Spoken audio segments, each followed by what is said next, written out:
So you've heard those views, and then there is also another view on this reopening debate from some of the people who've had COVID-19 or those who've lost loved ones to it.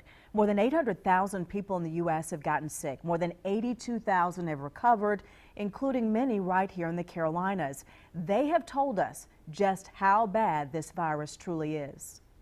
It was like I was suffocating. You don't want this. Like I said, my wife and I both very weak. Walking from one end of the house to the other is a chore.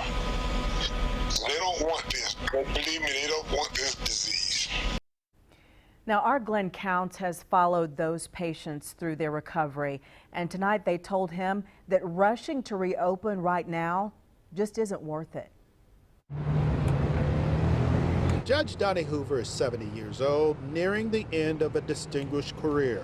Raven McGregor's 27 with her master's and is just getting started. I love the fresh air and the sun, so I'm happy to be back out here. I say it's good to be out and about.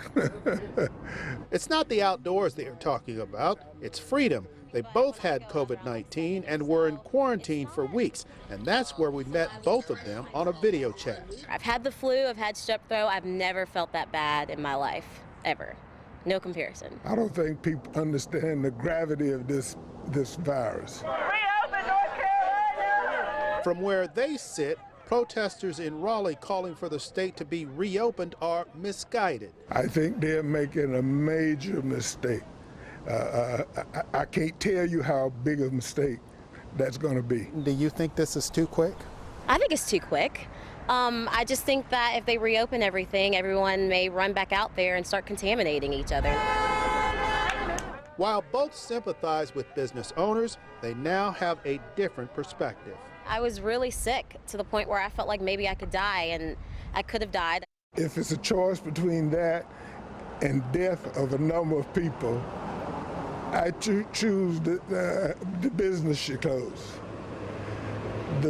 Our life is much more important to me. So good to see both of them doing much better. Glenn, I know Judge Hoover's wife also had COVID-19. How's she doing?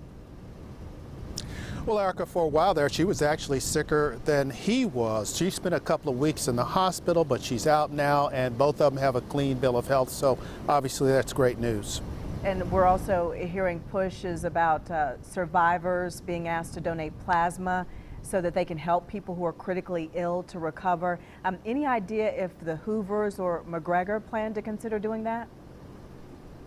Well, the Hoovers have some underlying conditions, and so they may not be eligible, but McGregor, she has done more than just think about it. She's actively contacted various agencies, and so if she can, she very much wants to help.